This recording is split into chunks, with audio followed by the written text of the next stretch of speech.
Visakha MP seat కోసం BJP నేత జీవీఎల్ ఇంకా ప్రయత్నాలు కొనసాగిస్తున్నారు. ఈ క్రమంలోనే ఉత్తరాది వ్యాపారులతో సమావేశమయ్యారు. ఆయన వారి ద్వారా లాబియింగ్ చేస్తున్నారని తెలుస్తోంది. ఉత్తరాది వ్యాపారులతో బీజేపీ అధిష్టానంపై ఒత్తిడి తెస్తున్నట్లుగా సమాచారం.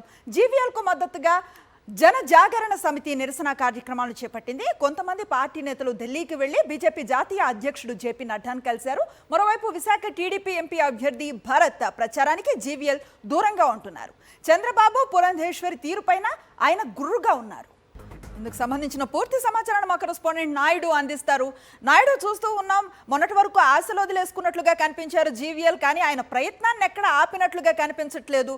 ప్రస్తుతం జరుగుతున్న పరిణామాలు మరి జీవీఎల్ కి అనుకూలంగా మారే అవకాశాలు ఉన్నాయా? డీటెయిల్స్ ఏంటి? అనుశ్రీ, విశాఖ ఎంపీ స్థానాన్ని తెలుగుదేశం పార్టీకి కేటాయించినప్పటికీ కూడా జీవీఎల్ నరసింహారావు పట్టు వదలడం లేదు. ఆ సీట్ తనకే కేటాయించాలని చెప్పి తన ప్రయత్నాలు తాను చేస్తున్నారు. ఉత్తరాదికి చెందిన వ్యాపారులతో జీవీఎల్ నరసింహారావు సమావేశం అయ్యారు. వారి ద్వారా కేంద్ర ప్రభుత్వం మీద, అలాగే ప్రధానమంత్రి నరేంద్ర మోడీ మీద కూడా ఒత్తిడి తెచ్చే ప్రయత్నం చేస్తున్నారు.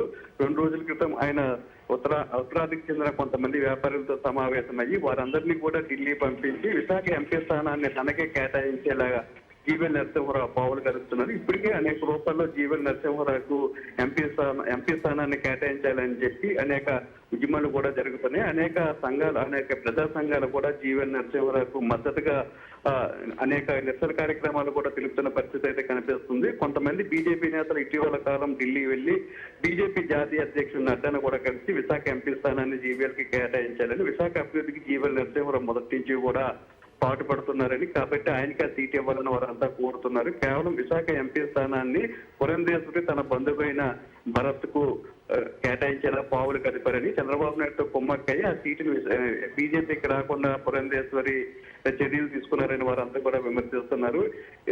ఒకవేళ కానీ బీజేపీకి విశాఖ ఎంపీ స్థానాన్ని ఇవ్వలేనట్లయితే తమ దారి కూడా తాము చూసుకునేందుకు సిద్ధంగా ఉన్నామని చెప్తున్నారు. ఒకవేళ సీటు ఇవ్వలేనట్లయితే స్నేహపూర్వకంగా పోటీ చేసేందుకైనా అవకాశం కల్పించాలని కేంద్ర అధిష్టానాన్ని బీజేపీ నేతలు కోరుతున్నారు. Right, thank you Naidu. మొత్తం మీద జీవీఎల్కు అనుకూలంగా సాగుతున్న ఈ ప్రయత్నాలు ఆయనకి ఎంతవరకు అనుకూలిస్తాయనేది ఫర్దర్గా జరగాల్సిన కార్యక్రమాల్లో తెలుస్తుంది. ఇక ఇవి బులెటిన్ డీటెయిల్స్.